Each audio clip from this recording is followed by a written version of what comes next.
Hey, Bob Amaran here again in the shop, in the metal shop today, making a project for the wood shop. So what I'm going to be doing today is making a new handle for the Sorby Texturing Tool. These come with one cutter installed and another cutter that comes with the kit. And I made this a couple weeks ago, and I figured I'd show you how to go ahead and make this.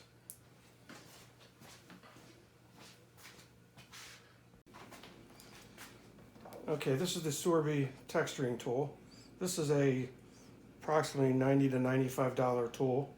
Wood turners are familiar with it in order to make texturing on a variety of things, typically used on end grain. We use them for the different tops that we make. The tool comes with two different cutters. This one would make texturing on this side. This one would be making texturing on the left side of an item. And then this part is more of a point tool. And this comes with, well, you can buy this separately from Hartville Tools and probably other turning tool suppliers. And this makes more of a dotted pattern. And I'll show you the patterns a little bit later on. So what we're going to be doing today is just getting a piece of either cold rolled steel. This is actually a piece of stainless steel. Very tough to mill this stuff, but today we're going to be using cold rolled steel in order to make another one. So all you really got to do is put a slot in here and drill and tap, and then put a screw through there, and all of a sudden you've turned a $90 tool into maybe a $20 tool.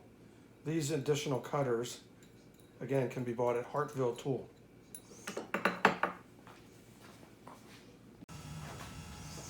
Okay, so the first thing I'm going to do is just cut a piece of cold rolled steel. And let's see, I've already made this one. This goes in here approximately that far. And that's about 6 or 7 inches. Okay, then we have to cut that.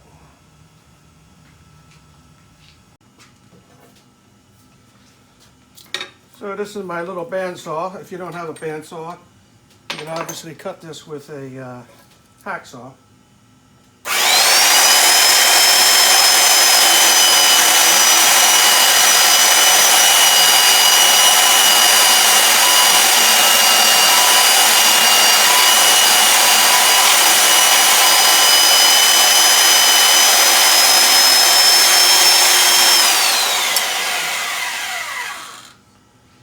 Saw is extremely loud, so I always use my hearing protection. So the next thing we got to do is cut that slot, and we also are going to drill a hole. And actually I'm going to drill the hole first, and I'll show you how I do that. Okay, so if we're going to have to drill a hole and cut a slot, the most accurate way to do that is with a block like this, so they can make a cut one way and a hole this way. So these are 5C collets, and helps you align things just perfectly. Okay, I'm going to leave it sticking out about that far. Okay, so then I want to drill the hole first, and I'm going to cut the slot second.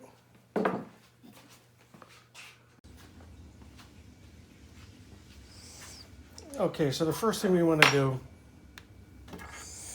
is figure out the inside diameter of the cutter, and it's a 5/16 inch hole in there. So I got a bolt, and in order to get a center point on this, I actually have one of these little V drilling guides, and I'm going to put that in there, go right about.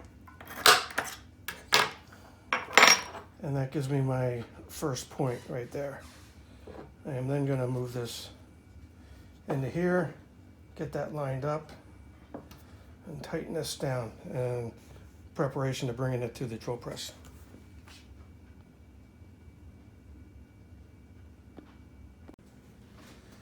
Okay, so now I got to line this up and get myself situated here. As with drilling metal, I'm going to start with a smaller bit first and then go up to my final dimension. Again, you don't have to have machinist tools to do this. You can do this with your drill press if you like in your woodworking shop.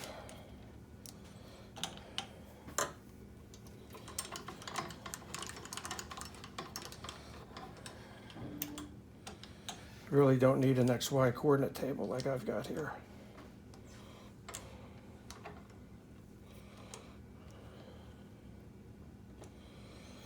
Okay, here we go.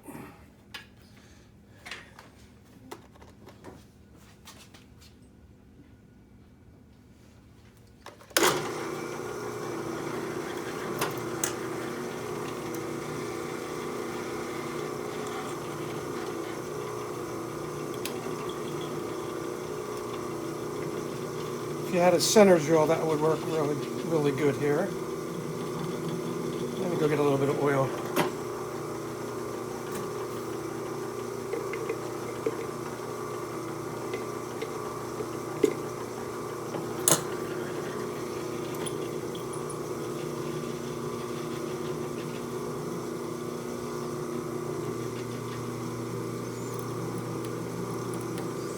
I've got this really cranked down very slow.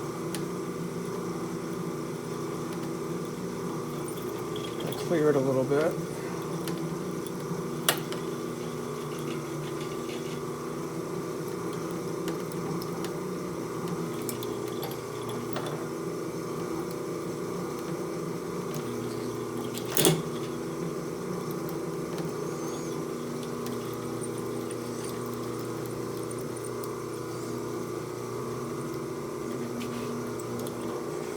Okay, that's the first hole.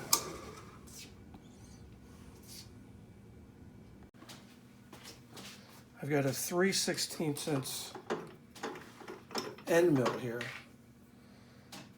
I'd imagine if you don't have an end mill, you could use a drill bit and maybe even an angle grinder. But again, since I got this equipment, I'm going to be using it. But it's certainly not necessary. And what I'm going to be doing next is coming down and starting to mill this out nice and slowly.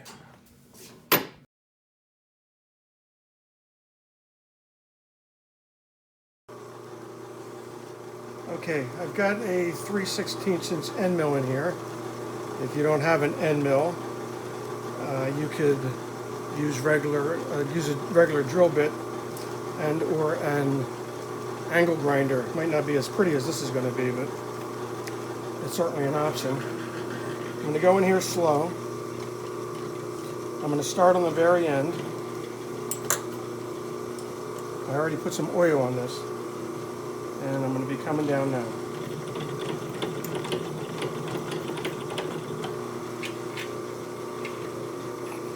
Again, I want to make sure I got rigidity, and I don't have rigidity. It's not locked well enough in my vise. Let's try this again. All right.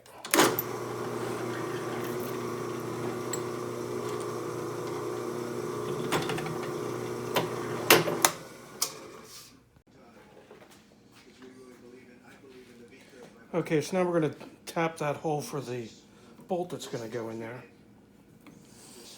And this should be relatively easy.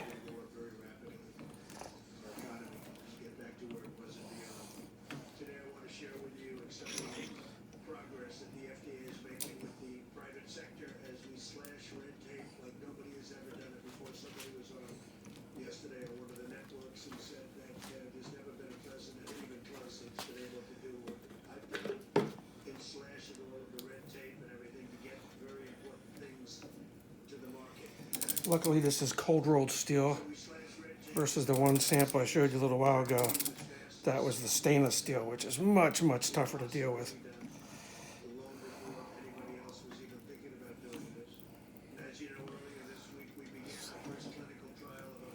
So it's easier to do this now than later. And if you've never tapped the hole before, It's a relatively simple process. You just got to go in a little bit and come back out, get the chips cleared, then go back in. I really like this ratcheting tap handle. So I'm not going to show you the entire thing, but I'll be back in a minute. Okay, I really didn't like the lack of rigidity I was getting on my drill press, so I'm going to try it on my mini mill.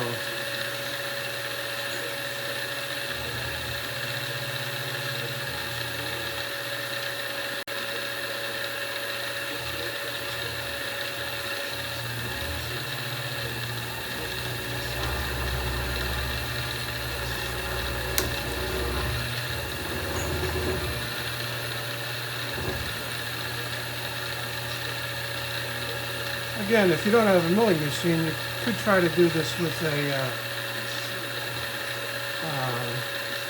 an angle grinder.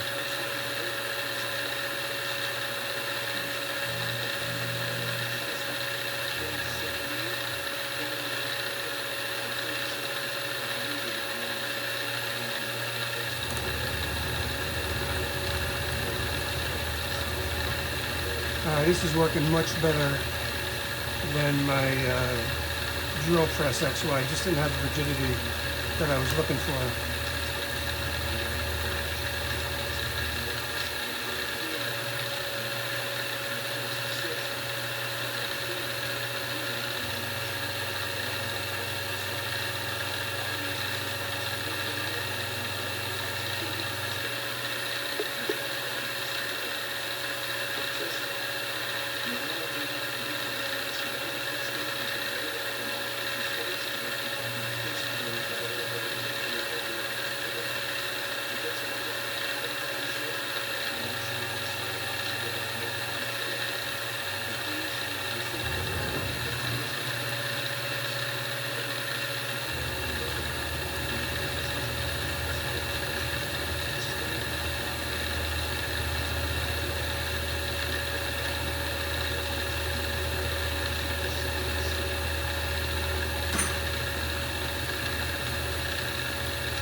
Yeah, the rigidity on here is much better.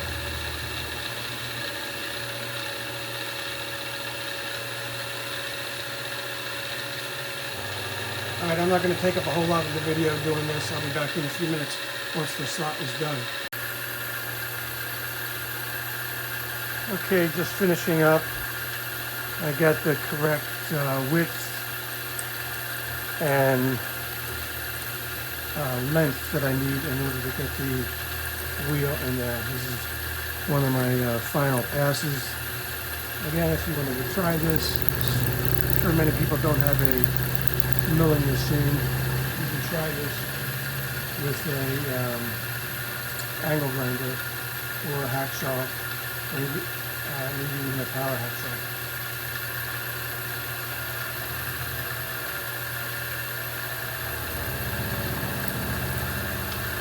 This is my final pass here. Okay, so here's what it looks like. And just trying to see if this fits in here well, but the rod is a little bit too long. It's going to interfere, so I'm just going to sand that down a little bit on the sander.